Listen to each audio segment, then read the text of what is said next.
السلام عليكم ورحمة الله وبركاته. إن الحمد لله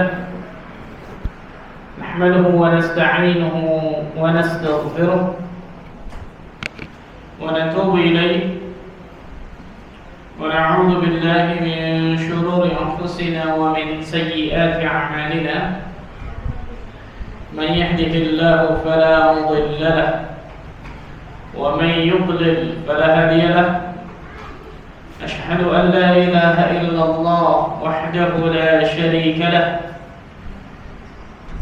وأشهد أن محمدا عبده ورسوله صلوات الله وسلامه عليه نبينا وحبيبنا محمد صلى الله عليه وعلى آله وصحبه وسلم. قال الله تعالى في كتابه الكريم: يا أيها الذين آمنوا اتقوا الله حق تقاته ولا تموتن إلا وأنتم مسلمون. أما بعد. Ikhwani wa akhwati fiddin, rahimani wa rahimakumullah. Saudara-saudariku sekalian, yang semoga Allah Azza wa Jalla berikan keberkahan dalam kehidupannya.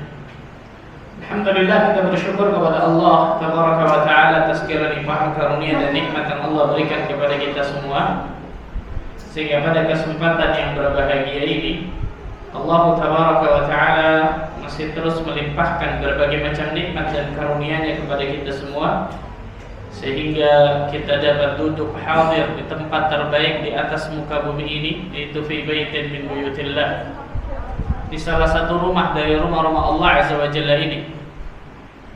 Tidak lain tidak bukan dengan niat untuk menuntut ilmu syar'i, menuntut ilmu agama Allah Azza wa Jalla, mengangkat kebodohan dalam diri kita, menjadikan diri kita alim akan ilmu agama Allah, dan semoga ilmu-ilmu yang telah kita ketahui bisa kita amalkan dalam kehidupan kita sehari-hari. Allahumma amin. Salam dan salam semoga tercurah kepada Rasulullah sallallahu alaihi wasallam, Nabi akhir zaman, Nabi yang telah membawa kita dari zaman kejahiliahan, dari zaman kebodohan, dari zaman keterasingan akan ilmu menuju zaman yang terang-benderang akan ilmu syar'i, itu zaman as-sunnah. Masyarul muslimin dan muslimat, rahimani wa rahimakumullah.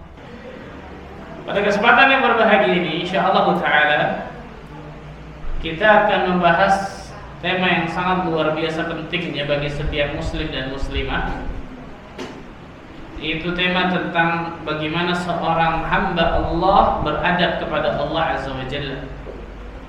Bagaimana seorang hamba Allah Azza wa Jalla memiliki adab akhlak yang paling tertinggi, yaitu adab kepada Allah Azza wa Jalla.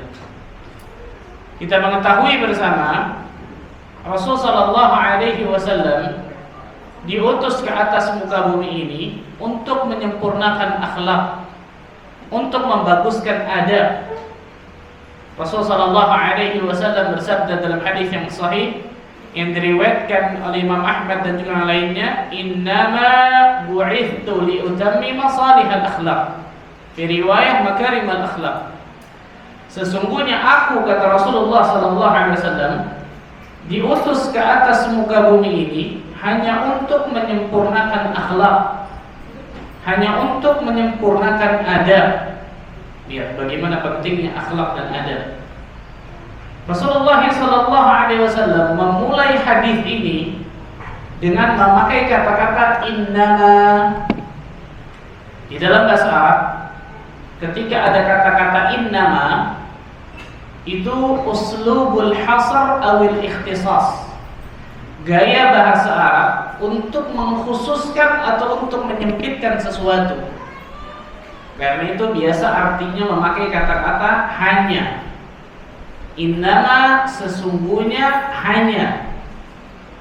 Nah, Rasulullah sallallahu alaihi wasallam bersabda, "Innama bu'ithtu li utammima salihal akhlaq."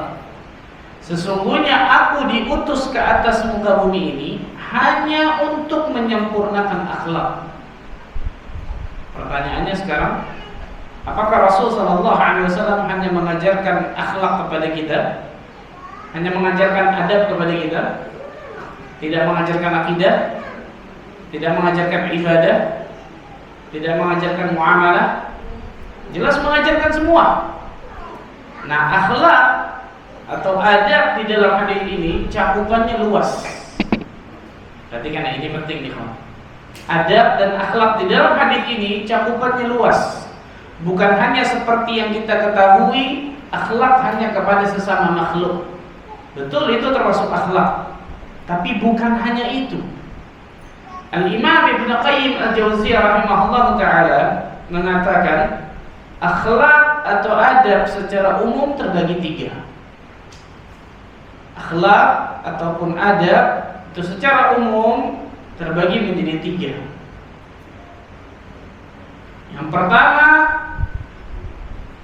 akhlak atau adab kepada Allah Tabaraka wa Ta'ala.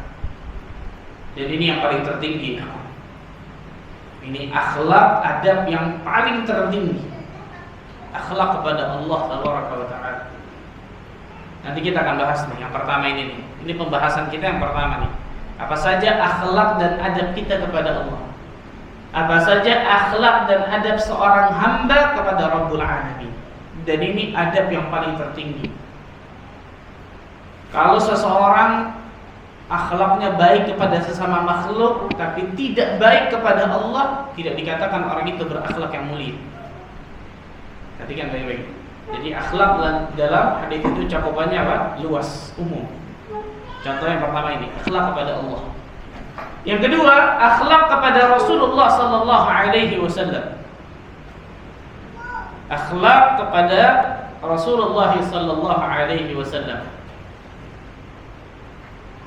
Dan ini pun banyak.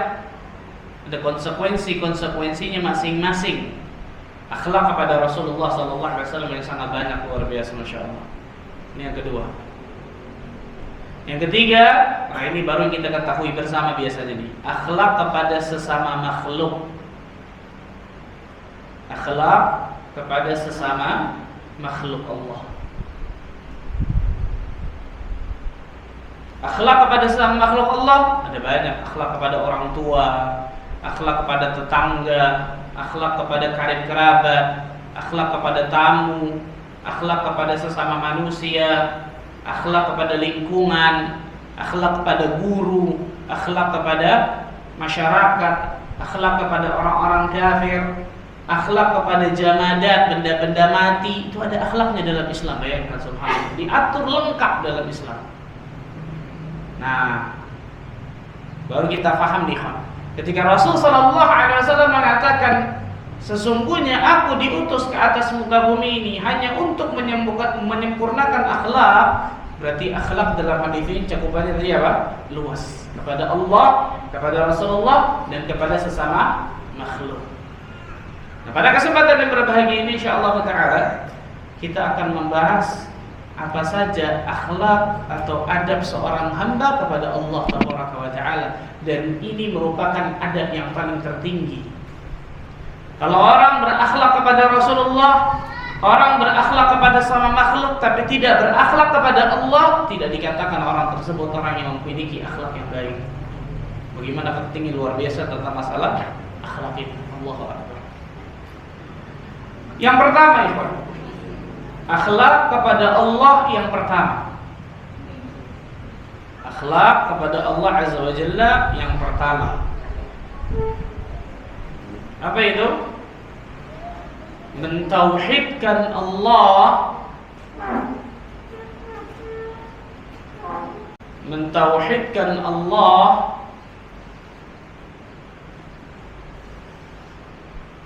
beriman kepadanya,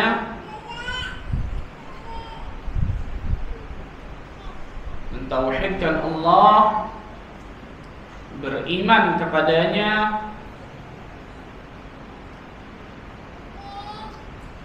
dan tidak berbuat kesyirikan dan kekufuran. Mentauhidkan Allah, beriman kepadanya, tidak berbuat kesyirikan dan kekufuran. Ini akhlak kepada Allah yang pertama dan yang paling utama. Akhlak kepada Allah yang pertama dan yang paling terpenting, ikhwan. Ketika seorang hamba Allah mentauhidkan Allah, beriman kepada Allah, tidak berbuat kesyirikan, tidak berbuat kekufuran. Karena itu orang-orang kafir, orang-orang musyrik tidak dikatakan mereka punya adab, tidak dikatakan mereka berakhlak mulia. Kenapa? Karena yang pertama ini mereka jatuh, betul? Mereka melakukan kesyirikan kepada Allah, mereka melakukan kekufuran kepada Allah, mereka tidak menyembah kepada Allah. Walaupun mereka akhlaknya baik kepada sesama makhluk, pada hakikatnya mereka tidak berakhlak. Kenapa? Karena mereka tidak berakhlak kepada Rabbul Alamin, dan itu akhlak yang paling tertinggi, ikhwan. Itu akhlak yang paling tertinggi. Allah Tabaraka wa Ta'ala berfirman di dalam surat Az-Zariyat ayat 56. Ma'ruf insyaallah ayat ini, ikhwan. Bagi orang yang duduk di kajian insyaallah sering dengar ayat ini. Karena tujuan inilah kita diciptakan di atas muka bumi ini. Az-Zariyat surah 51 ayat 56. Wa ma khalaqtul jinna wal insa illa liya'budun. Dan tidaklah aku, kata Allah, menciptakan jin dan manusia kecuali untuk beribadah kepadaku.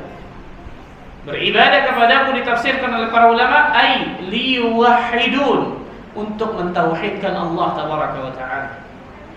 Karena ibadah kita, amal saleh kita sebanyak apapun tidak akan pernah bernilai tanpa tauhid. Sebagaimana salat kita tidak akan bernilai tanpa wudu, tanpa taharah yang benar. Taharahnya benar, bersucinya benar, wudunya benar, maka salatnya insyaallah akan sah. Tapi kalau wudunya sudah salah, taharahnya saja sudah salah, jangan harapkan salatnya akan diterima oleh Allah. Nah, ini sama nih. Ibadah kita tidak bernilai dalam pandangan Allah kalau tauhid kita rusak. Kalau ternyata tauhid kita apa? Rusak. Kita tidak mentauhidkan Allah dalam rububiyahnya, uluhiyahnya, asma wa sifat. Gak ada sama sekali artinya ibadah kita sebanyak apapun kalau tauhid kita ternyata rusak di dalamnya. A'udzubillah min dzalik. Allah Azza wa Jalla juga berfirman di dalam surat Al-Baqarah ayat 21 dan 22. Ayat 21 dan 22. Ini perintah pertama dalam Al-Quran dan larangan pertama dalam Al-Quran kalau kita buka Al-Quran dari depan. Bukan yang paling pertama diturunkan ya. Yang pertama diturunkan surah Al-Alaq jelas. Kalau kita buka Al-Quran dari depan, surah Al-Fatihah, surah Al-Baqarah, kita akan temukan perintah pertama dalam Al-Quran itu Al-Baqarah ayat 21, dan larangan pertama dalam Al-Quran surah Al-Baqarah ayat 22. Di ayat 21-nya Allah Azza wa Jalla berfirman, "Ya ayyuhan nasu u'budu rabbakumul ladzi khalaqakum wal ladzina min qablikum la'allakum tattaqun." Wahai sekalian manusia, u'budu rabbakumul ladzi khalaqakum. Sembahlah Rabb kalian yang telah menciptakan kalian, wal ladzina min qablikum, dan orang-orang sebelum kalian, la'allakum tattaqun, agar kalian bertakwa kepada Allah Azza wa Jalla. Lihat, perintah pertama dalam Al-Quran agar kita hanya menyembah kepada siapa? Allah Tabaraka wa Ta'ala. Lanjutannya, alladzi ja'ala lakumul arda firasyan was samaa'a binaa'a. Dialah Allah Azza wa Jalla yang menjadikan bumi ini firasya, hamparan, sehingga kita bisa hidup di dalamnya maksudnya. Dan ini kenikmatan yang Allah berikan. Was-samaa'a binaa'a, dan Allah menjadikan langit itu seperti atap, bina, sehingga meteor dan seterusnya tidak sembarangan jatuh ke atas muka bumi ini. Allah Azza wa Jalla jadikan apa? Langit itu sebagai atap. Bayangkan, subhanallah. Dan ini kenikmatan Allah lagi. Wa anzala minas samaa'i ma'an fa akhraja bihi minats thamarati rizqan lakum. Dan Dia, Allah Azza wa Jalla, menurunkan air hujan dari atas langit, lalu Dia menghasilkan dengan hujan tersebut buah-buahan sebagai rizki untuk kalian. Dan ini kenikmatan Allah lagi. Coba tuh lihat berapa nikmat Allah. Berapa nikmat Allah. Yang pertama, Allah yang menciptakan kalian, betul? Dan orang-orang sebelum kalian. Nikmat pertama. Nikmat kedua apa? Allah Azza wa Jalla yang menjadikan bumi ini sebagai hamparan sehingga kita bisa tenang hidup di dalamnya. Nikmat ketiga apa? Allah jadikan langit ini seperti saqaf. Seperti apa? Atap. Nikmat ketiga. Nikmat keempat, Allah Azza wa Jalla turunkan air hujan. Ya, dengan air hujan tersebut tumbuh tumbuhan, buah-buahan sebagai rizki bagi kalian. Berapa nikmat Allah sebutkan. Kemudian Allah ingatkan nih, karena hanya Allah yang bisa melakukan itu semua. Nggak ada yang lain yang bisa lakukan itu kan? Ada orang bisa menciptakan manusia, ada orang bisa menghidupkan, ada orang bisa menurunkan hujan. Pawang hujan, nggak bisa pawang hujan. Ada orang bisa menjadikan bumi ini hamparan luas, langit sebagai apa? Atapnya, nggak bisa. Hanya Allah yang bisa lakukan itu. Karena hanya Allah yang bisa lakukan itu semua, Allah Azza wa Jalla sebutkan, "Fala taj'alu lillahi andada wa antum ta'lamun." Subhanallah. Maka janganlah kalian mengadakan sekutu-sekutu, tandingan-tandingan bagi Allah sedangkan kalian mengetahuinya. Subhanallah. Karena hanya Allah yang bisa berikan kenikmatan itu semua, nggak ada satupun makhluk yang bisa berikan kenikmatan itu, maka hak Allah Azza wa Jalla harus kita tunaikan. Apa itu hak Allah? Fala taj'alu lillahi andada wa antum ta'lamun. Jangan kalian berbuat kesyirikan. Jangan kalian mengambil tandingan-tandingan selain Allah, padahal kalian tahu bahwa hanya Allah yang bisa berikan kenikmatan-kenikmatan itu. Allahu Akbar. Ikhwan, kalau kita kepada orang tua kita, pasti kita sangat cinta kepada kedua orang tua kita. Kita sangat pasti ingin memberikan banyak kebaikan kepada kedua orang tua kita. Kalau ditanya kenapa, ya jelas Pak Ustaz, orang tua kita memberikan banyak kebaikan kepada kita, betul ya? Allah Tabaraka wa Ta'ala memberikan lebih daripada orang tua berikan kepada kita, betul? Orang tua nggak bisa berikan hidayah, taufik maksudnya. Nggak bisa, hanya Allah yang bisa berikan hidayah, taufik. Orang tua nggak bisa berikan kesehatan, hanya Allah yang bisa berikan kesehatan, afiat. Orang tua nggak bisa berikan surga, hanya Allah Azza wa Jalla bisa berikan surga, dan seterusnya. Pertanyaannya sekarang, mengapa kita mendurhakai Allah Tabaraka wa Ta'ala? Di antara contoh mendurhakai Allah yang paling terbesar adalah berbuat kesyirikan kepada Allah, berbuat kekufuran kepada Allah Azza wa Jalla, tidak menyembah kepada Allah Azza wa Jalla semata. Dan ini hak Allah Tabaraka wa Ta'ala, perhatikan baik-baik, subhanallah, yang wajib benar-benar kita jalankan. Ayat yang lain dalam surat Fussilat ayat 37. Dalam surat Fussilat surat 41 ayat 37. Surah Fussilat ayat 37. ومن آياته الليل والنهار والشمس والقمر لا تسجدوا للشمس ولا للقمر واسجدوا لله الذي خلقهن إن كنتم إياه تعبدون. Dan di antara tanda-tanda kekuasaan Allah ialah adanya malam, adanya siang, matahari, bulan. Kata Allah Azza wa Jalla, la tasjudu lisyamsi wala lilqamari.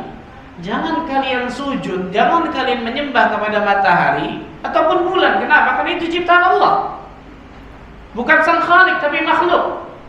Wasjudu lillah, tetapi sembahlah hanya kepada Allah, sujudlah hanya kepada Allah Azza wa Jalla, alladzi khalaqahunna, yang telah menciptakan kalian semua, yang telah menciptakan mereka semua. In kuntum iyyahu ta'budun, jika dialah yang kalian sembah, subhanallah. Jika hanya dialah yang kalian sembah, wahai manusia. Lihat, Allah Azza wa Jalla menyuruh diri kita, Allah yang berikan kenikmatan berupa siang, malam, matahari, bulan. Jangan kalian malah menyembah makhluk Allah, tapi menyembahlah hanya kepada sang khalik. Dan ini adab kepada Allah Azza wa Jalla yang paling tertinggi nih, yaitu mentauhidkan Allah, beriman kepada Allah, tidak berbuat kesyirikan dan kekufuran kepada Allah Azza wa Jalla. Ini yang pertama, adab kepada Allah yang pertama. Yang kedua, adab kepada Allah Tabaraka wa Ta'ala yang kedua, mentaati perintahnya, menjauhi larangannya. Taqwa. Mentaati perintahnya, menjauhi larangannya. Itu bertakwa kepada Allah. Yang namanya takwa kan dua nih. Mentaati perintah Allah, menjauhi apa? Larangan Allah Tabaraka wa Ta'ala. Allah Azza wa Jalla berfirman di dalam surat An-Nisa ayat ke-59. Surat keempat An-Nisa ayat 59. Ya ayyuhalladzina amanu athi'u Allah wa athi'ur rasul wa ulil amri minkum. Wahai orang-orang yang beriman, taatlah kalian kepada Allah, taatlah kalian kepada Rasulullah sallallahu alaihi wasallam dan kepada ulil amri di antara kalian. Lihat, Allah Azza wa Jalla mengulang kata-kata athi'u di Rasul tapi tidak mengulang kata-kata athi'u di ulil amri. Kenapa? Karena ketaatan kepada Rasulullah sama sifatnya dengan ketaatan kepada Allah, mutlak, enggak boleh ada tawar-menawar. Ketika ada qala Allah wa qala Rasul, sami'na wa ata'na, selesai. Enggak ada cerita tawar-menawar. Kelihatannya enggak masuk akal Pak Ustaz, enggak bisa. Berbeda dengan ketaatan kepada waliul amr. Waliul amr di sini bisa berarti dua, ulama atau kemudian umara yang kedua, pemimpin kaum muslimin. Dan ini ketaatan kepada makhluk. Apa itu? La ta'ata li makhluqin fi ma'siyatil khaliq. Tidak ada ketaatan kepada makhluk ketika bermaksiat kepada sang khaliq. Penguasa kaum muslimin tiba-tiba menyuruh diri kita untuk enggak boleh sholat, enggak boleh taat. Ulama ternyata memfatwakan sesuatu yang ternyata bertentangan dengan Al-Quran dan As-Sunnah, nggak boleh taat. Orang tua kita menyuruh kita untuk berbuat keburukan, durhaka kepada Allah, nggak boleh taat. Siapapun itu, makhluk ini nih, tidak ada ketaatan kepada makhluk ketika bermaksiat kepada sang Khaliq. Innama ta'atu fil ma'ruf, karena ketaatan itu dalam perkara yang ma'ruf. Berbeda dengan ketaatan kepada Allah dan Rasulnya, sifatnya mutlak. Qala Allah wa qala Rasul. Nah, kewajiban diri kita sebagai hamba Allah tabaraka wa ta'ala untuk taat kepada Allah, taat akan perintahnya, menjauhi larangannya. Dan ini di antara bentuk takwa kepada Allah Jalla subhanahu. Allah Azza wa Jalla berfirman pula di dalam surat Al-Ahzab surat 33 ayat 36. Surat Al-Ahzab surat 33 ayat 36. Wa ma kana lil mu'minin wa la mu'minatin idza qada Allahu wa rasuluhu amran ay yakuna lahumul khiyaratu min amrihim. Dan tidaklah patut bagi laki-laki yang mukmin dan tidak pula wanita yang mukminah jika Allah dan Rasulnya telah menetapkan suatu ketetapan, akan ada bagi mereka pilihan yang lain dari urusan mereka. Ya, Allah sebutkan jangan dengan tegas ini. Allah dan Rasulnya telah menetapkan satu ketetapan, satu keputusan, tidak ada yang lain kecuali kita mengatakan sami'na wa ata'na. Wa man ya'sillaha wa rasulahu faqad dhalla dhalalan mubina. Dan barang siapa yang mendurhakai Allah dan Rasulnya, maka sungguh dia telah tersesat dengan kesesatan yang nyata. Alhamdulillah min dzalik. Lihat diri kita masing-masing. Berapa banyak ternyata perintah Allah dan Rasulnya masih kita tidak taati.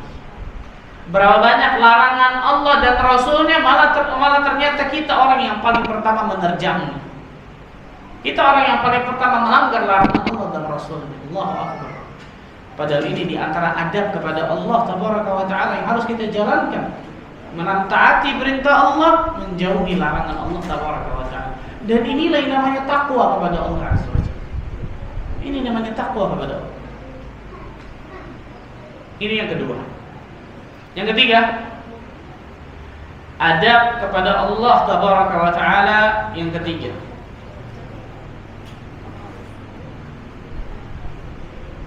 Mengikhlaskan ibadah hanya kepada Allah tabaraka wa ta'ala. Mengikhlaskan ibadah hanya kepada Allah tabaraka wa ta'ala. Ikhlas. Apa itu ikhlas? Nah, karena dalam bahasa Indonesia ini ikhlas ini maknanya banyak sebenarnya. Bahasa Indonesia ya. Contoh, ketika kita kena musibah, dapat ujian, biasanya orang lain akan ngomong kepada kita apa? Udah ikhlasin aja, betul ya? Ini ikhlas secara bahasa Indonesia kalau ini. Sebenarnya ridho ini, betul ya? Ridhoin saja. Tapi yang ikhlas yang dimaksud di sini maksudnya adalah ibadah seorang hamba kepada Allah itu harus murni. Itu maksudnya ikhlas di sini. Jadi bukan ikhlas yang nyambungnya sama perkara ujian, cobaan, musibah, bukan itu. Nanti itu ada lagi beda. Tapi ikhlas yang dimaksud di sini secara syar'i. Apa itu? Nisyanu ru'yatil khalqi bidawamin nazar ilal khaliq. Ini di antara definisi ikhlas nih. Para ulama banyak mendefinisikan ikhlas, banyak. Salah satu definisi ikhlas yang diberikan oleh para ulama ini nih. Nisyanu ru'yatil khalqi, melupakan pandangan makhluk. Ini definisi ikhlas nih, salah satu definisi ikhlas. Melupakan pandangan makhluk kepada kita ketika kita beribadah, maksudnya melupakan pandangan makhluk bidawamin nazar ilal khaliq, dan hanya melihat kepada sang khaliq, dan hanya melihat kepada sang khaliq, itu pandangan Allah azza wajalla.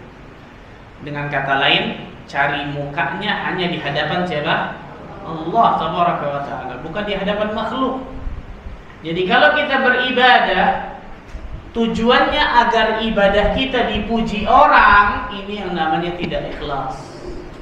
Tujuannya agar ibadah kita dilihat orang dan disanjung orang, ini yang namanya riya. Apa itu riya? Dari kata-kata ra'a yara, yang artinya melihat. Seseorang beribadah kepada Allah supaya amal ibadahnya ini dilihat orang. Tujuannya apa? Disanjung, dipuji, mendapatkan tempat di hati masyarakat. Ini riya. Ini lawan kata ikhlas. Antonimnya ikhlas. Lawan kata ikhlas ini nih, riya. Sum'ah. Kalau sum'ah dari kata-kata sami'ah yasma'u, yang artinya mendengar. Beda sedikit aja sama riya ini. Dan dua-duanya sama-sama syirik kecil. Dua-duanya sama-sama penyakit hati yang berbahaya luar biasa. Apa itu sum'ah? Seseorang beribadah kepada Allah supaya amal ibadahnya itu didengar orang. Kalau riya tadi dilihat. Kalau sum'ah apa? Didengar. Tujuannya sama. Dipuji orang, disanjung orang, mendapatkan tempat di hati masyarakat. Tuh orang soleh ya. Tujuannya sama. Dua-duanya ini apa? Asyirkul asghar. Syirik kecil yang menghilangkan, membatalkan pahala amal soleh kita. Capek-capek kita beribadah, tapi terjangkit dengan riya dan sum'ah, habis, naudzubillah. Enggak ada apa? Enggak ada balasannya sedikit pun. Haba'an manthura. Allah akan jadikan seperti debu yang berterbangan nanti di hari kiamat. Naudzubillah. Cuma terbayangkan subhanallah bagaimana bahayanya riya ini. Nah, kewajiban kita di antara adab kita kepada Allah azza wa jalla, mengikhlaskan ibadah semata-mata hanya kepada Allah. Ikhlas itu terambil dari kata-kata khalusa, yang artinya murni, jernih, bersih. Allah azza wa jalla menggunakan kata-kata khalusa ini dalam Al-Qur'an dalam beberapa ayat. Di antaranya Allah azza wa jalla berfirman di dalam surat An-Nahl, surat ke-16 ayat 66. Allah tabaraka wa ta'ala berfirman dalam surat An-Nahl surah 16 ayat 66, wa inna lakum fil an'ami la'ibrah, dan sesungguhnya pada binatang ternak itu ada pelajaran yang kalian bisa ambil. Apa itu? Nusqikum mimma fi butunihi min baini farthin wa damin labanan khalisan. Kami berikan minum kalian dari perut binatang ternak tersebut susu yang ikhlas, susu yang murni, yang jernih, yang bersih, yang kami pisahkan antara kotoran hewan dan darah hewan. Kami keluarkan susu yang murni itu. Sa'iqal lisyaribin, yang nikmat diminum oleh para peminum. Misal kita anggap ini segelas susu. Pernahkah dalam segelas susu ini ada setetes darah hewan di dalamnya? Untuk minum susu di dalamnya ada setetes darah hewan, ada? Enggak ada. Setitik kotoran hewan, ada? Enggak ada, kecuali dimasukin atau kemasuk misalnya. Tapi kalau orang meras susu pasti keluarnya apa? Susu. Kenapa? Karena Allah azza wa jalla telah berjanji dalam Al-Qur'an, akan memisahkan darah hewan, kotoran hewan, keluarnya susu yang ikhlas. Susu yang murni, yang jernih, yang bersih. Sa'ighal lisyaribin, yang nikmat diminum oleh para peminumnya. Ini gambaran keikhlasan, ikhwan. Ini gambaran keikhlasan. Ketika seseorang beribadah kepada Allah Azza wa Jalla 100% hanya untuk Allah Azza wa Jalla, bukan yang lain. 99% kita beribadah kepada Allah, ada 1% karena makhluk, supaya dilihat orang, supaya dipuji orang. Allah gak akan terima amalan itu.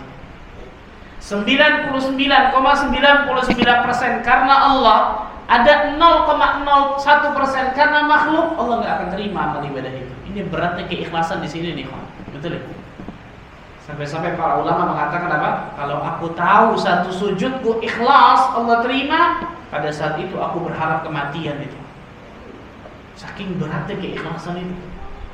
Dan hati kita, ikhwan, senang dipuji atau senang dicela? Dipuji. Ada yang senang dicela di sini? Nggak normal ya, senang dipuji. Yang jadi masalah adalah kalau kita beribadah kepada Allah senang dengan pujian orang, nah ini bahaya. Ini lampu kuning ke lampu merah, warning, bahaya. Kita beribadah, melakukan ketaatan kepada Allah, kemudian senang dipuji oleh orang lain, ini bahaya. Makan pujian. Saya sering katakan apa? Pujian sama dengan ujian. Yang pertama pakai P, pujian, sanjungan, sama dengan apa? Ujian tersendiri yang Allah berikan kepada kita. Lulus atau tidak? Tidak kita dari ujian tersebut. Nah, ikhlas kepada Allah Azza wa Jalla seperti susu yang murni 100% hanya untuk Allah kita beribadah. Apa maksudnya? Saya beribadah untuk dapatkan surga Allah. Itu ikhlas. Saya beribadah supaya saya tidak masuk neraka Allah. Itu ikhlas. Jadi keliru orang-orang yang mengatakan saya beribadah bukan karena ingin dapatkan surga, bukan karena takut neraka, tapi karena ingin dapatkan rahmat Allah. Benar atau salah? Hah? Kan saya bilang keliru tadi. Kalau dapat rahmat Allah terus masuk mana? Masuk surga atau neraka? Surga pasti, betul ya? Kok mutar-mutar ngomongnya? Seseorang beribadah memang tujuan intinya agar dia masuk ke dalam surga, agar terhindar dari neraka, dan ini namanya ikhlas.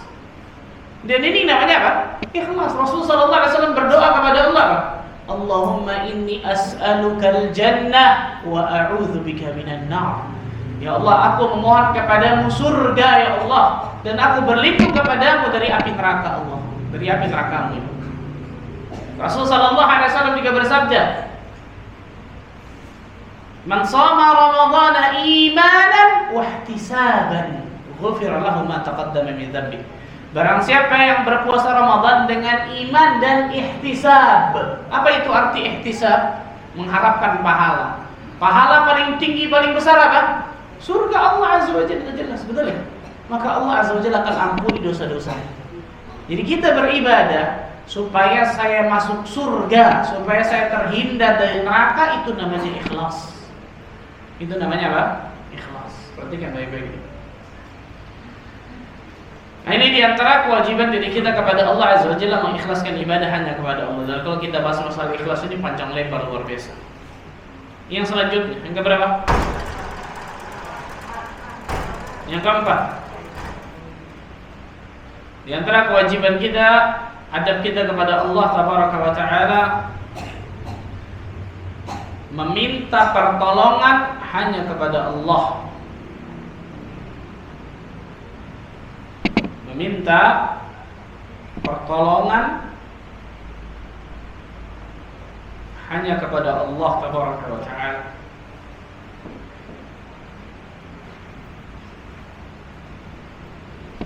Allah Tabaraka wa Ta'ala berfirman di dalam surat Ali Imran ayat ke-26. Surah Ali Imran surat ketiga ayat 26. Qulillahumma malikil mulki tu'til mulka man tasha'u wa tanzi'ul mulka mimman tasha'u wa tu'izzu تشاء وتذل من تشاء بيدك الخير إنك على كل شيء قدير. Allah Azza wa Jalla berfirman, "Qul," katakan ya Muhammad, wahai Rabb, wahai Malik, ya Allah Azza wa Jalla, wahai Allah yang mempunyai kerajaan, Engkau berikan kerajaan kepada Engkau kehendaki, kepada orang-orang yang Engkau kehendaki, dan Engkau cabut kerajaan dari orang-orang yang Engkau kehendaki. Engkau muliakan orang-orang yang Engkau kehendaki, dan Engkau hinakan orang-orang yang Engkau kehendaki. Allahu Akbar. Di tangan Engkau lah segala kebaikan, kata Allah. Sesungguhnya Engkau maha kuasa atas segala sesuatu. Jadi Allah Azza wa Jalla menyuruh Nabi kita Muhammad SAW untuk mengucapkan ini. Bayangkan bahwa maksudnya apa? Semua itu milik Allah Azza wa Jalla, maka mintalah hanya kepada Allah, kan gitu. Kekuasaan hanya milik Allah, kemuliaan hanya milik Allah Tabaraka wa Ta'ala, jagat raya ini milik Allah, apapun itu kekuasaan Allah Azza wa Jalla, maka mintalah hanya kepada yang paling berkuasa, itu Allah Azza wa Jalla. Rasul sallallahu alaihi wasallam bersabda kepada seorang sahabat yang pada saat itu umurnya masih belasan tahun, Ibnu Abbas radhiyallahu anhu. Panjang hadisnya. Ya ghulam, inni u'allimuka kalimat. Wahai anak kecil, ghulam ini panggilan kasih sayang. Aku akan mengajarkan beberapa kalimat kepadamu. Ihfazillah yahfazka. Jagalah Allah, maka Allah akan menjagamu. Ihfazillah tajidhu tujahak. Jagalah Allah Azza wa Jalla, maka engkau akan dapati Allah Azza wa Jalla berada di hadapanmu. Wa idza sa'alta fas'alillah. Apabila engkau meminta, mintalah kepada Allah. Wa idza ista'anta fasta'in billah. Apabila engkau meminta pertolongan, minta pertolonganlah kepada Allah. Sampai akhir hadis, panjang luar biasa. Syahid dari bahasan kita adalah apa? Kekuatan seorang hamba, kekuatan seorang muslim dan muslimah itu akan terlihat bagaimana ketergantungan hatinya kepada Allah Azza wa Jalla. Semakin hatinya bergantung kepada Allah, semakin menunjukkan hamba itu membutuhkan Allah dalam hidupnya. Saya ulang, diperhatikan nih. Ini diantara hikmah doa itu ini nih, hikmah doa. Banyak orang berdoa, dia hanya apa? Memikirkan saya mengadukan masalah saya kepada Allah, Allah berikan solusi. Boleh, silahkan, tapi bukan hanya itu. Tapi yang paling terpenting kata Syekh Salim bin Aid Al-Hilali, hafizahullah ta'ala, ketika seseorang berdoa, maka seorang hamba itu benar-benar hatinya akan bergantung kepada Allah. Di sini rahasia doa yang sering banyak kita miss nih, yang sering banyak tidak diketahui oleh manusia, bahkan kaum muslimin. Ketika dia doa, kalau hanya mengadukan masalahnya kepada Allah, Allah Maha tahu. Betul ya? Tanpa kita ngadu kepada Allah, Allah tahu kita punya masalah. Betul?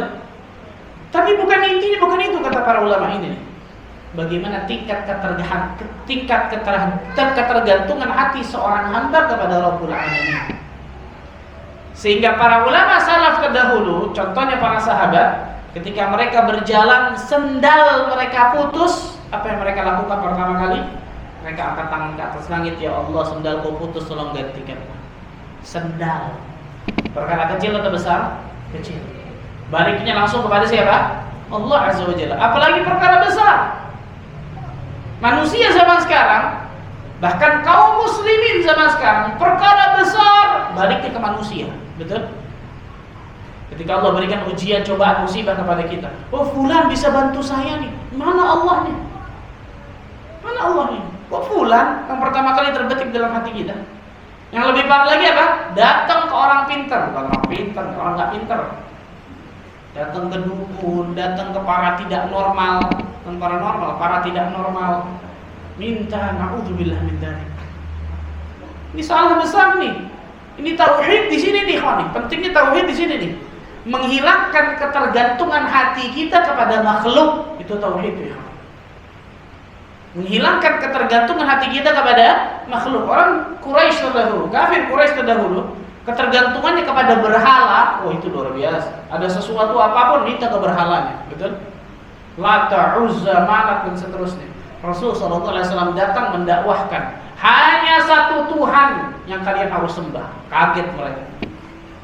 Mereka mengatakan apa? Aja'ala al-alihata ilaha wahida, inna hadza la syai'un ujab. Apakah kami harus menjadikan sesembahan kami cuma satu Tuhan? Itu perkara yang mengherankan. Bingung itu. Subhanallah. Padahal mereka tahu tuh, kalau mereka sulit luar biasa, mereka pasti kembali kepada siapa? Allah. Dalam hadis yang sahih, Rasulullah SAW pernah bertanya kepada salah satu musyrikin Quraisy yang bernama Husain. Namanya Husain. Rasulullah SAW bertanya kepadanya, ya Husain, kam ta'budul ilaha al-yawm? Berapa Tuhan yang engkau sembah hari ini? Hari ini kau menyembah berapa Tuhan? Apa kata Husain? Sab'atun, 7.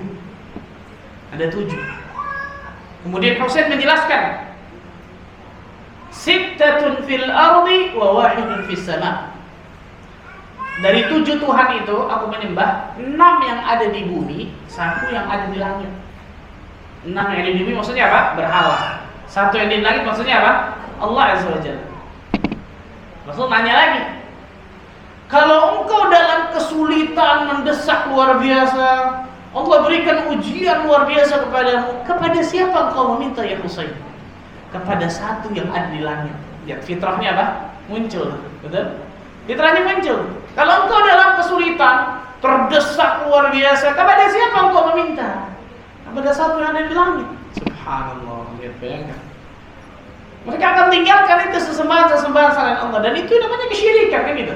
Menyembah kepada Allah juga menyembah kepada selain Allah Azza wa Jalla.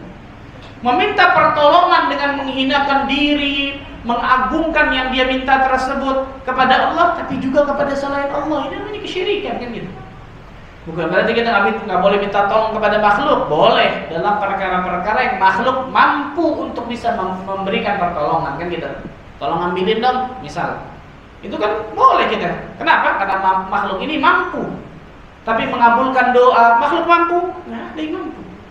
Memberikan surga, menjauhkan neraka, ada makhluk yang mampu? Nggak ada. Maka dari sini tidak lain tidak bukan kewajiban kita di antara adab seorang manusia, seorang muslim kepada Rabbul Alamin adalah meminta pertolongan hanya kepada Allah Subhanahu wa taala. Rasul sallallahu alaihi wasallam bersabda, "Syaraful mu'min qiyamuhu bil-lail wa 'izzuhu istighna'uhu 'anil nas." Kemuliaan seorang mukmin ketika dia bangun di salat malam. Ini kemuliaan. Bangun di tengah malam, salat, doa kepada Allah, qiyamul lail, kan gitu. Dan keperkasaan, kekuatan seorang mukmin ketika dia enggak butuh sama manusia dalam hidupnya. Berarti dengan kata lain dia sangat butuh kepada siapa? Allah Azza wa Jalla dalam hidupnya. Dan ini saya katakan tadi apa? Pentingnya tauhid, ya. Pentingnya tauhid. Yang kelima, di antara adab kepada Allah Azza wa Jalla yang wajib kita tunaikan adalah ridha dan bersabar akan takdir yang Allah berikan kepada kita. Ridha dan bersabar akan takdir yang Allah berikan kepada kita.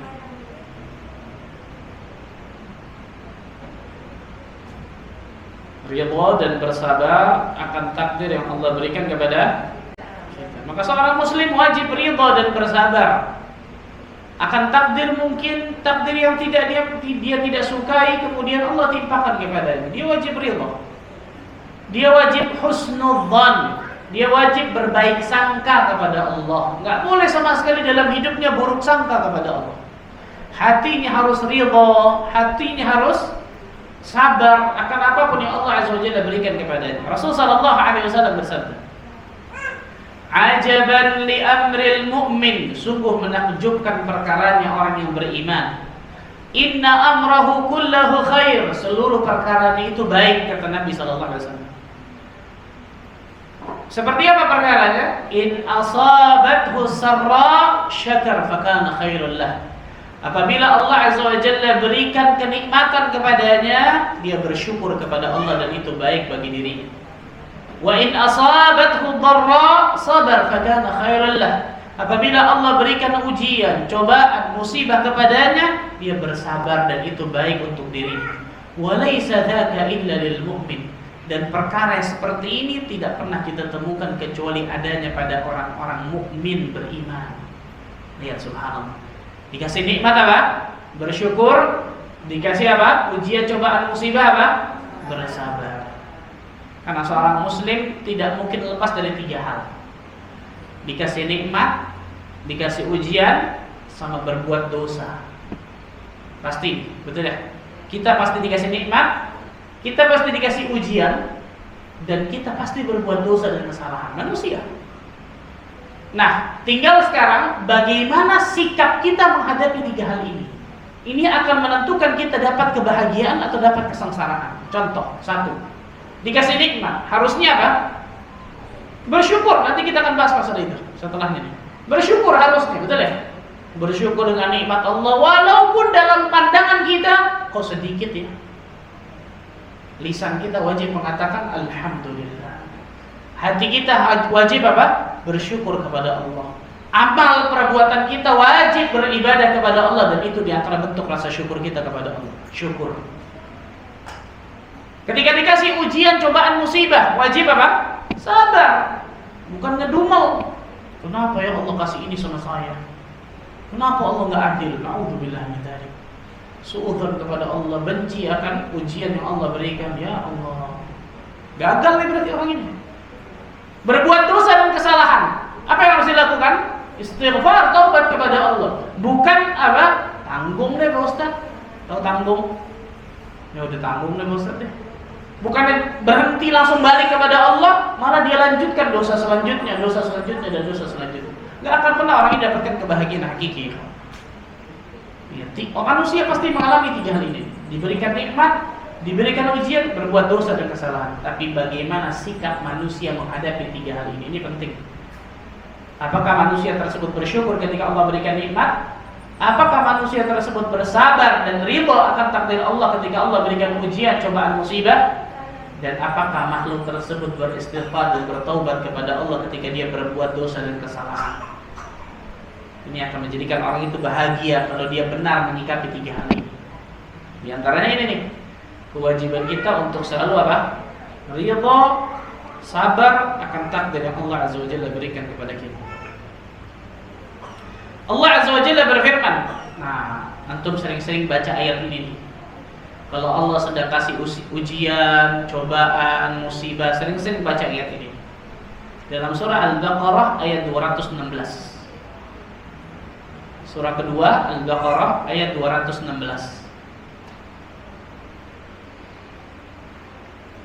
Kutiba alaikumul qitalu wa huwa kurhul lakum. Telah diwajibkan atas kalian berperang, berjihad, padahal itu kalian benci. Nggak ada orang suka perang, ikhwan. Ada pertumpahan darah, betul ya?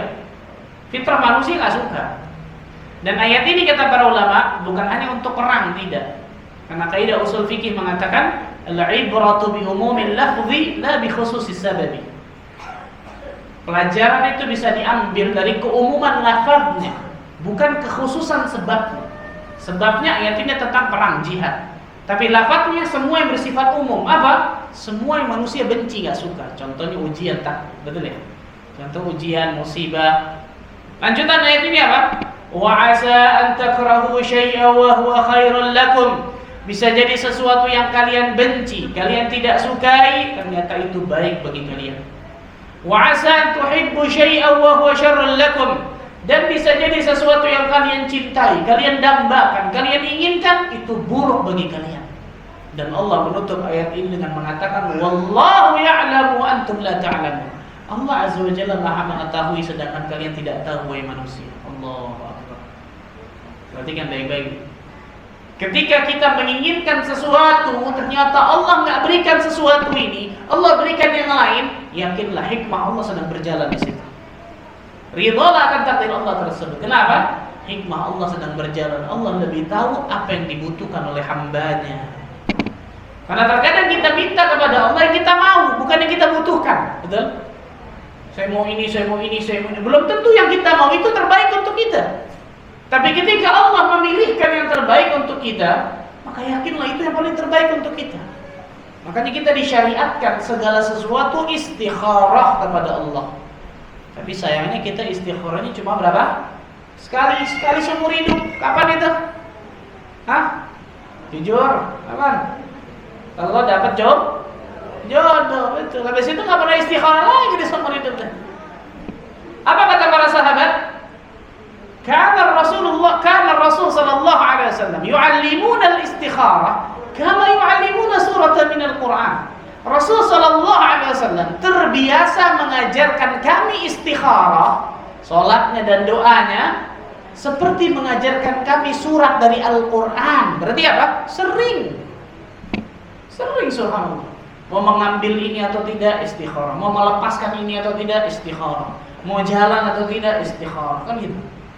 Sehingga yakinlah ketika kita istikharah tidak akan pernah menyesal orang-orang yang istikharah, kata Nabi SAW. Kenapa? Karena Allah yang memilihkan yang terbaik untuk dirinya. Tapi bukan perkara yang wajib istikharah ya. Saya mau sholat subuh istikharah dulu, Ustaz. Nggak ada tuh. Itu wajib, nggak ada cerita istikharah kalau itu, subhanallah. Nah, syahid bahasan kita adalah bagaimana Allah Azza wa Jalla terkadang memberikan kepada diri kita apa yang kita butuhkan, bukan hanya apa yang kita mau. Maka husnul dzannah kepada Allah, berbaik sangkalah kepada Allah dalam hidup kita. Rasul sallallahu alaihi wasallam bersabda, "La yamutunna ahadukum illa wa huwa yuhsinul dzanna billah." Jangan pernah kalian mati di atas muka bumi ini kecuali kalian dalam keadaan husnul dzan, berbaik sangka kepada Allah. Nah, ini sebutkan luar biasa, masya Allah. Ini yang keberapa? Yang kelima. Ini yang keenam. Yang ketujuh. Tadi saya bilang ini keberapa, masya Allah.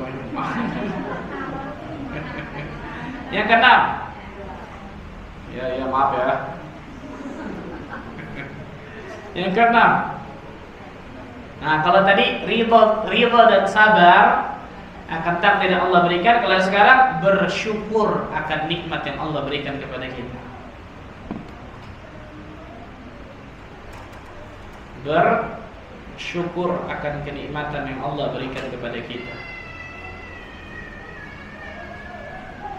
Allah Azza wa Jalla berfirman dalam surat Al-Baqarah, surat kedua ayat 152.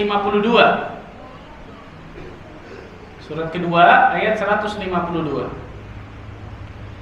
Fadhkuruni adhkurukum washkuruni wa la takfurun.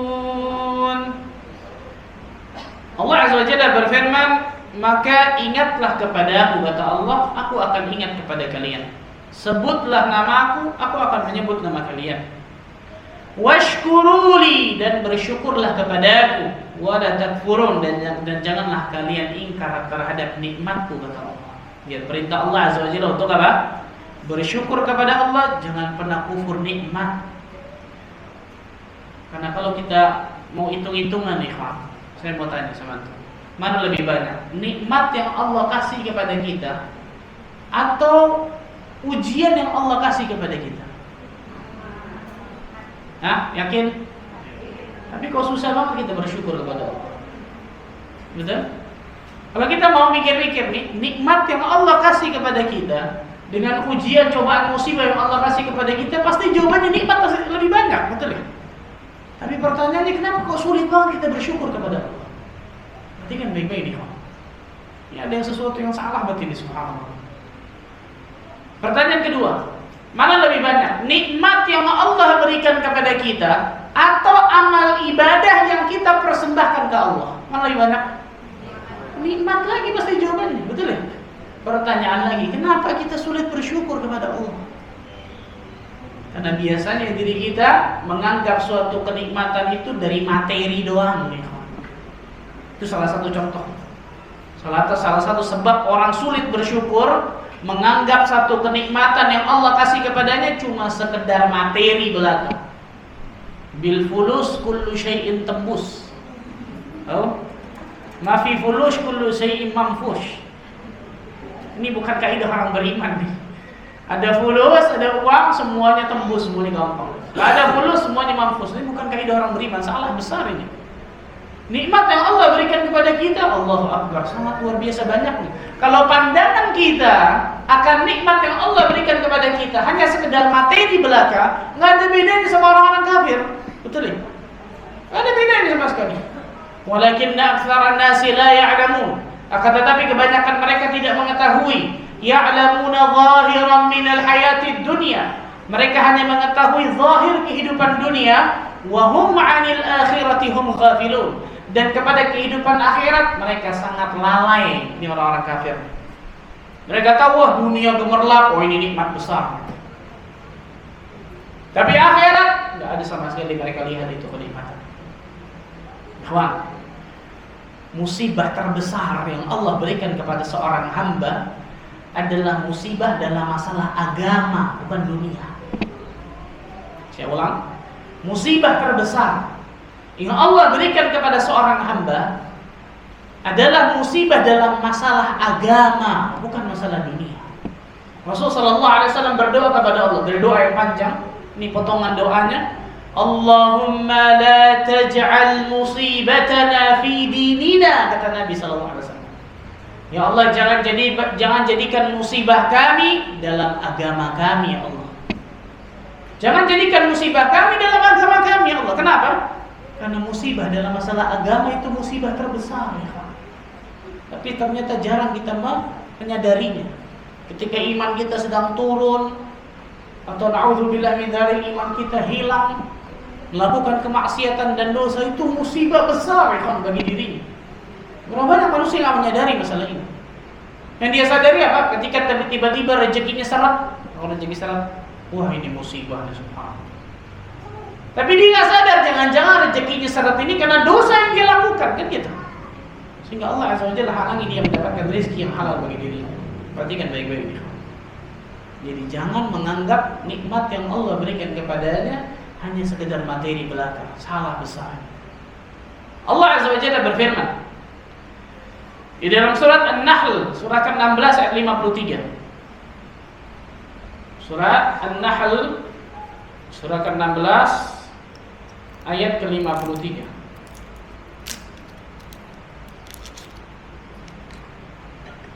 Wa ma bikum min ni'matin fa min Allah. Dan apa saja nikmat yang ada pada kalian, maka itu datangnya dari Allah Azza wa Jalla. Apapun nikmat yang ada pada kalian itu semua datangnya dari Allah Tabaraka wa Ta'ala. Thumma idza massakumud durru fa ilaihi taj'arun. Dan bila kalian ditimpa oleh kemadaratan, kata Allah, maka hanya kepadanya lah kalian meminta pertolongan.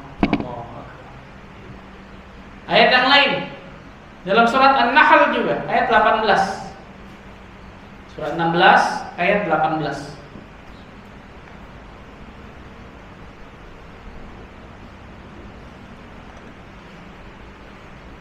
Wa in ta'uddu ni'matallahi la tuhsuha innallaha laghafurur rahim. Dan jika kalian ingin menghitung-hitung nikmat yang Allah Azza wa Jalla berikan kepada kalian, niscaya seorang hamba tidak akan dapat menghitungnya. Allahu Akbar. Bayangkan ya. Dengan alat secanggih apapun kalian hitung nikmat yang Allah berikan kepada kalian, kalian tidak akan sanggup. Kemudian Allah sebutkan apa? Innallaha laghafurur rahim. Sesungguhnya Allah Azza wa Jalla benar-benar Maha Pengampun dan Maha Penyayang. Karena Allah Azza wa Jalla tahu bahwa kita nggak mungkin bisa mensyukuri semua kenikmatan yang Allah kasih kepada kita. Allah tutup dengan ayat ini. Allah Maha Pengampun lagi Maha Penyayang, wahai hamba Allah. Kalau kita sudah mengetahui bagaimana nikmat yang Allah kasih kepada kita, tidak pernah kita bisa hitung, bahkan tidak pernah kita bisa balas yang setimpal dengan kenikmatan yang Allah kasih kepada kita, maka kenapa kita nggak bersyukur kepada Allah, ya? Kenapa kita nggak bersyukur kepada Allah? Dan ini sangat luar biasa kalau kita bicara masalah bersyukur kepada Allah. Malu kita kepada Allah. Malu luar biasa. Azza wa Jalla berfirman di dalam surah Ali Imran ayat ke-102.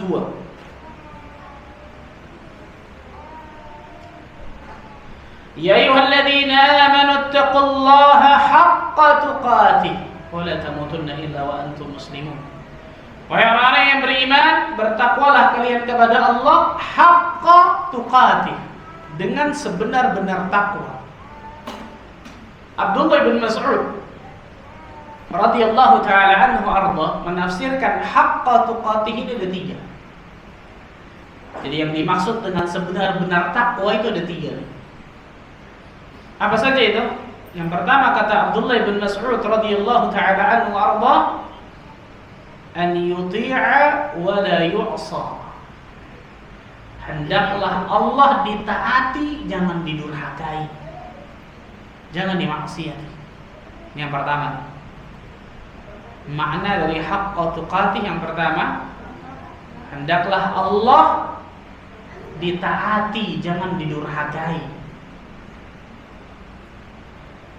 Yang pertama, an yuta'a wa la yu'sa. Yang kedua, wa an yuzkara wa la yunsa.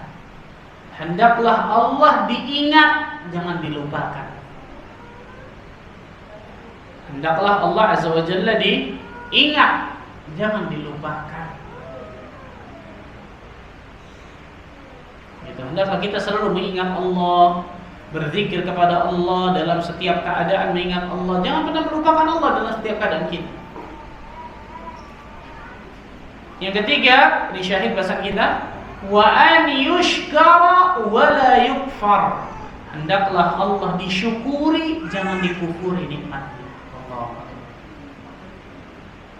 Hendaklah Allah Azza wa Jalla disyukuri dan jangan dikufuri nikmatannya. Nah, ini 3 nih. Makna dari haqqa tuqatih, bertakwa kepada Allah dengan sebenar-benar takwa 3. Yang pertama apa? An yuta'a wa la yu'sa. Hendaklah Allah ditaati, jangan didurhakai, jangan dimaksiati. Yang kedua apa? Wa an yudhkara wa la yunsa. Hendaklah Allah diingat, jangan dilupakan. Yang ketiga, syahid bahasa kita masalah bersyukur nih, wa an yushkara wa la yukfar. Hendaklah Allah disyukuri kenikmatannya, jangan dikufuri kenikmatan-kenikmatannya. Ini baru dikatakan orang itu bertakwa kepada Allah dengan sebenar-benar takwa, ya. Allahu akbar, subhanallah. Itu yang ke-6. Yang ke-7,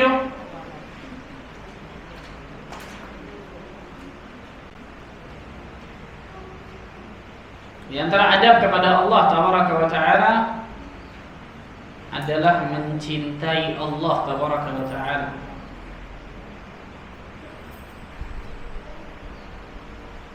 Mencintai Allah Tabaraka wa Ta'ala.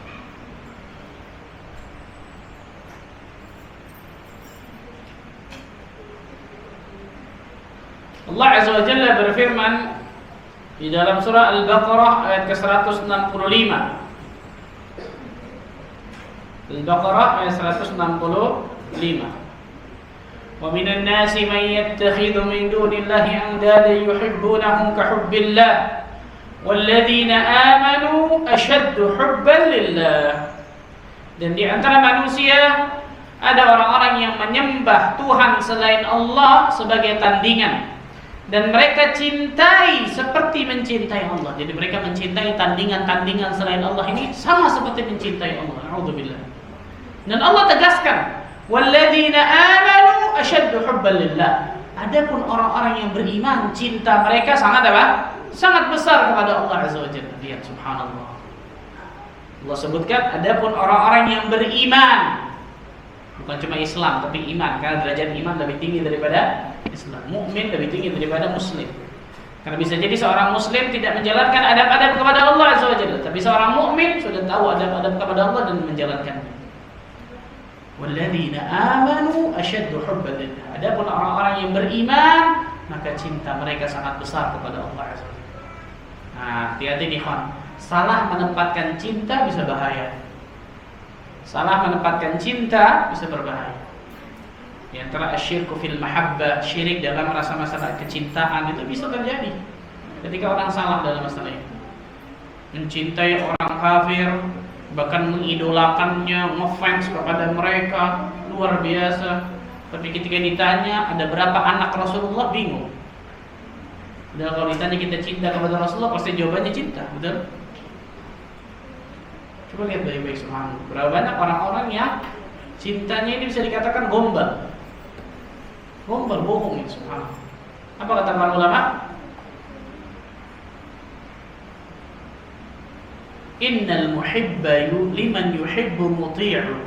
Sesungguhnya orang-orang yang mencintai pasti dia akan taat kepada yang dia cintai. Allah. Orang yang mencintai pasti akan taat kepada orang-orang yang dia cintai.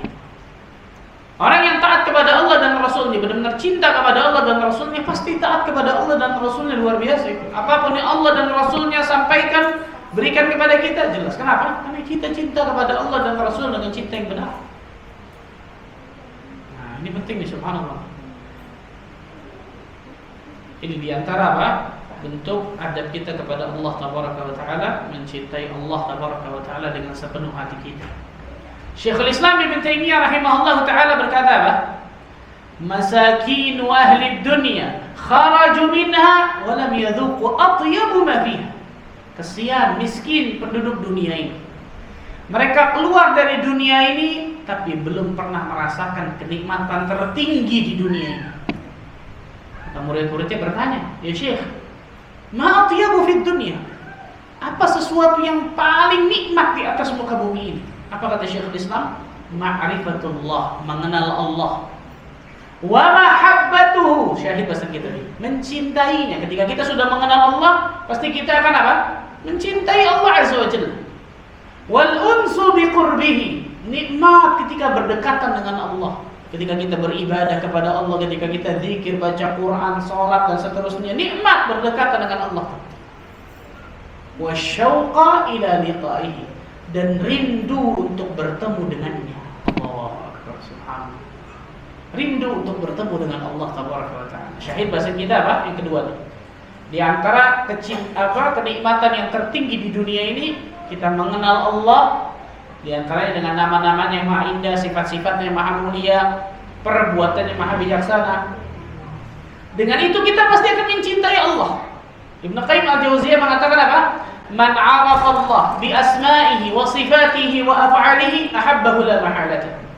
Barang siapa yang mengenal Allah dengan nama-namanya yang maha indah, sifat-sifatnya yang maha tinggi dan mulia, perbuatannya yang maha bijaksana, pasti orang ini akan mencintai Allah. Dan ini bedanya kita tambah kenal dengan Sang Khalik dengan kita tambah kenal dengan makhluk. Contoh, pasangan suami istri. Ketika mereka belum kenal, baru kenal pertama kali, mereka nggak tahu tuh ini kekurangannya di mana, aibnya di mana, betul ya? Tambah mengenal, tambah tahu nih. Oh, kekurangannya di sini, aibnya di sini. Makanya suami istri diharuskan apa? Tasamuh, saling nasihat menasehati, saling negowo, saling memaafkan, kan gitu. Kalau enggak buyar pasti itu. Karena nggak ada namanya seorang laki-laki seperti malaikat sempurna, wanita seperti bidadari surga, nggak ada itu. Namanya manusia pasti punya apa? Kekurangan, kan gitu, aib. Sehingga kita ketika tambah kenal dengan makhluk akan tambah melihat nih, oh ternyata kekurangannya di sini, aibnya di sini, kan gitu. Tapi coba lihat, kalau kita tambah mengenal dengan Sang Khalik, apakah kita temukan sedikit pun dari aib dari Allah? Sama sekali nggak ada. Maka ketika kita tambah kenal dengan Sang Khalik, kita akan tambah mencintai Allah Azza wa Jalla, kata para ulama. Dan ini bedanya ketika kita tambah kenal dengan makhluk, siapapun makhluk itu, hatta ulama lagi ya. Dan kita tambah kenal dengan Sang Khalik. Nah, ini disebutkan para ulama, mencintai Allah Azza wa Jalla dengan sepenuh hati kita, itu di antara adab kepada Allah Azza wa Jalla. Kemudian bertawakal kepada Allah. Yang ke-8 ya. Bertawakal kepada Allah Tabaraka wa Ta'ala. Wa man yatawakkal 'ala Allah fa huwa hasbuh. Dalam surah At-Talaq ayat ketiga Allah Azza wa Jalla berfirman, barang siapa yang bertawakal kepada Allah, niscaya Allah akan mencukupkan keperluannya. Rasul sallallahu alaihi wasallam bersabda, "Law annakum tatawakkaluna 'ala Allah haqqa tawakkulih, la razaqakum kama yarzuqu at-tayr, taghdu himasa wa taruhu bitan." Seandainya kalian bertawakal kepada Allah dengan sebenar-benar tawakal, maka kalian pasti akan diberikan rizki sebagaimana burung diberikan rizki. Bagaimana burung diberikan rizki? Taghdu himasa wa taruhu bitan. Pergi pagi hari dalam keadaan perutnya kosong, pulang sore hari dalam keadaan perutnya penuh, bahkan bisa memberikan kepada keluarga. Saya mau tanya, ada burung jadi pegawai negeri sipil ya Pak? Atau burung jadi pegawai swasta gitu? Atau punya toko di mana misal dagang, ada? Ya. Makanan burung saya mau tanya, makanan burung semua dimakan? Enggak, biji-bijian, ulat, betul ya? Beda sama kita. Kita burung-burungnya kita makan, subhanallah, betul ya? Ternyata lihat, burung ini keluar dari sarangnya, tidak tahu mau kemana, tidak tahu mau dapat apa, betul? Tapi keluar, yang namanya tawakal tidak menafikan ikhtiar, nih, perhatikan. Tidak menafikan usaha. Keluar dari sarangnya, tidak tahu mau kemana, tidak tahu mau dapat apa, bayangkan, luar biasa. Tapi yakin hatinya, balik pasti perutnya apa? Penuh, kenyang, Allahu Akbar. Berapa banyak kaum muslimin zaman sekarang, manusia zaman sekarang jauh tawakalnya kalah dengan tawakal seekor burung. Kerjaan jelas padahal, dagangnya mungkin jelas padahal, tapi takut akan rezeki yang Allah berikan kurang kepadanya. Gimana tawakalnya kepada Allah? Ibnu Rajab Al-Hambali rahimahullah berkata apa? Terkadang Allah Azza wa Jalla berikan kepada seorang hamba rezeki yang banyak besar dengan usaha yang sedikit. Kenapa? Tingkat tawakal hamba itu kepada Allah sangat luar biasa. Nah, kan biasanya kalau kita ingin dapatkan rezeki yang banyak, usahanya juga harus banyak, betul ya? Terkadang kata Al-Imam Ibnu Rajab Al-Hambali, Allah berikan kepada seorang hamba, bahkan bukan terkadang, sering luar biasa, Allah berikan kepada seorang hamba hasil yang luar biasa banyaknya dengan usaha yang minimal sekali. Kenapa? Karena tingkat ketawakalnya tinggi kepada Allah sangat luar biasa. Maka di antara adab kepada Allah Azza wa Jalla bertawakal kepada Rabbul Alamin. Dan ada pembahasan tersendiri masalah tawakal. Yang ke-9,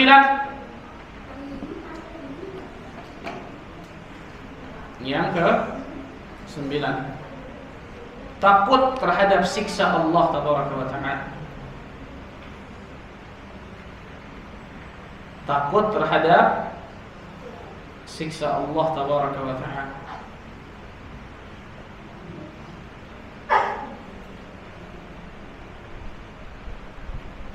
Takut terhadap siksa Allah Tabaraka wa Ta'ala. Allah Azza wa Jalla berfirman di dalam surah Al-Maidah ayat 44.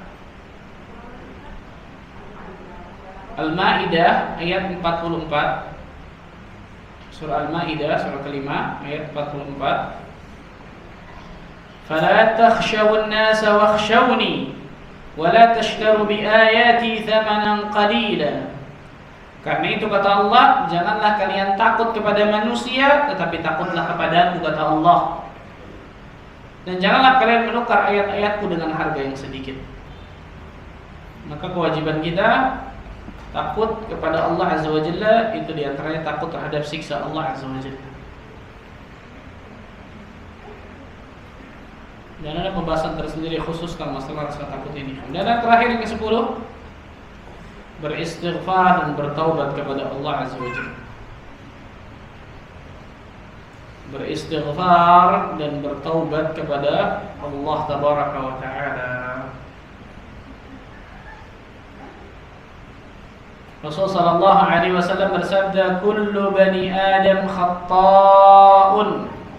Setiap anak Adam itu pasti selalu senantiasa melakukan kesalahan dan dosa. Khatta'un itu sighah mubalaghah dalam bahasa Arab. Jadi bukan sekali dua kali dia melakukan kesalahan dan dosa, tidak, tapi sering, senantiasa, selalu. Wa khairul khatta'in at-tawwabun. Dan sebaik-baik orang yang selalu terjatuh dalam kesalahan, maka dia selalu bertaubat kepada Allah Azza wa Jalla. Rasulullah sallallahu alaihi wasallam, manusia yang sudah pasti diampuni dosa yang lalu yang akan datang, beristighfar dan bertaubat kepada Allah dalam satu harinya 70 sampai 100 kali. Bagaimana dengan kita? Rasulullah sallallahu alaihi wasallam bersabda, "Ya ayuhan nas, wahai sekalian manusia, tubu ilallah wastaghfiru, bertaubatlah kalian kepada Allah dan istighfarlah kalian kepada Allah. Fa wallahi, demi Allah," kata Nabi sallallahu alaihi wasallam, "Inni la atubu ilallah fil yawm akthar min 70 marrah, fi riwayah 100 marrah." Demi Allah, kata Nabi sallallahu alaihi wasallam, sesungguhnya aku beristighfar dan bertaubat kepada Allah lebih daripada 70 kali dalam sehari. Riwayat lain 100 kali dalam sehari. Tapi untuk mengucapkan astaghfirullah wa atubu ilaih ketika zikir pagi, malas. Betul? Berapa kali zikir pagi biasanya? Astaghfirullah wa atubu ilaih 100, betul? Yang kita baca berapa? 1 paling, gitu ya. Udah paling top tuh 1 tuh kalau ingat tuh. Kalau enggak juga, subhanallah. Astaghfirullah wa atubu ilaih, astaghfirullah wa atubu ilaih. Berapa menit sih matanya? Berapa menit? Padahal dosa-dosa kita luar biasa, subhanallah. Dihitung pakai kalkulator, error jangan kalkulator kita karena banyaknya dosa kita. Tapi kita malas dalam beristighfar dan bertaubat kepada Allah Azza wa Jalla. Ini kewajiban seorang hamba ini, subhanallah. Makanya Al-Imam Ibnu Rajab Al-Hambali mengatakan apa? At-taubah wazifatul umur. Taubat itu pekerjaan seumur hidup seorang hamba. Bayangkan, pekerjaan seumur hidup. Enggak ada cerita pensiun. Pensiunnya kapan? Meninggal, baru selesai. Istighfar dan taubat itu pekerjaan seumur hidup seorang hamba. Dan itu diantara adab dirinya kepada Rabbul Alamin. Selalu beristighfar dan bertaubat akan dosa-dosa dirinya. Wallahu ta'ala bishawab. Ini mungkin yang saya bisa sampaikan. Jelas nggak mungkin secara detail ya tentang masalah ini. Dan masih banyak pada hakikatnya adab-adab kepada Allah Azza wa Jalla. Tapi mudah-mudahan yang sedikit ini bermanfaat, cukup bagi diri kita semua. Semoga Allah Azza wa Jalla selalu berikan kemudahan bagi diri kita untuk menuntut ilmu syar'i dan mengamalkannya dalam kehidupan kita sehari-hari. Wallahu a'lam bishawab.